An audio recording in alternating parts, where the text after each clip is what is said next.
নমস্কার বন্ধুরা, Bengali food জাংশনে আপনাদের সবাইকে আবারও একবার স্বাগত জানাই।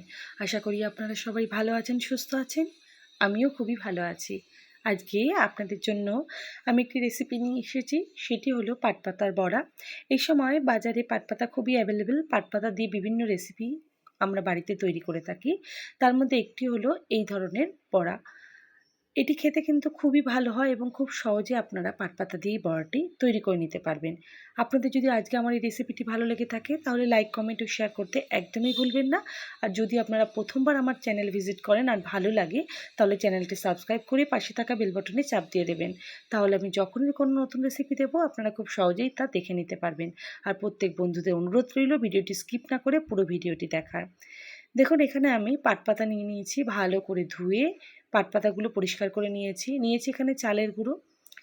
এর সাথে এখানে পাকা লঙ্কা একটু থেতো করে নিয়েছি, হলুদ গুঁড়ো, সামান্য লবণ, সামান্য কালো জিরে আর বেসন। আপনারা এটি ডাল বেটেও এই বড়াটি বানাতে পারেন, সেক্ষেত্রেও কিন্তু স্বাদ খুবই ভালো হবে।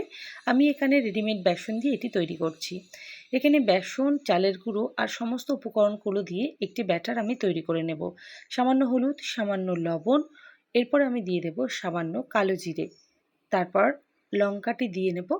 আপনারা আপনাদের ঝালের পরিমাণ অনুযায়ী লঙ্কাটি ব্যবহার করবেন, চাইলে আপনারা লঙ্কা কুচিও এখানে দিতে পারেন। এরপর ভালো করে মিশিয়ে নিয়ে জল দিয়ে একটি থিক ব্যাটার আমি তৈরি করে নেব, যাতে পাতাটি ডিপ করা বা ডোবানোর সময় ঠিকঠাকভাবে ব্যাটারটি পাতার মধ্যে ধরে থাকে। এইভাবে ভালো করে আমি ব্যাটারটি তৈরি করে নিয়েছি। এরপর আমি পাটপাতাগুলো এই ব্যাটারে কোট করে বা ডুবিয়ে নিয়ে এক একটা করে বড়া ভেজে তুলে নেব। এইভাবে কড়াইতে সর্ষের তেল গরম করে আমি প্রত্যেকটি বড়া ভেজে নিয়েছি। ডালের সাথে কিন্তু এই বড়াগুলি খেতে অসাধারণ লাগে। আপনারা খুব সহজেই বাড়িতে পাটপাতা আনলে এইভাবে কিন্তু মুখরোচক বড়াটি বানিয়ে খেতে পারেন। লো টু মিডিয়াম ফ্লেমে দু পিঠ লাল লাল করে ভেজে তুলে নিলেই বড়া পুরো রেডি হয়ে যাবে। আর এই বড়াগুলো কিন্তু খুবই খাস্তা হয়।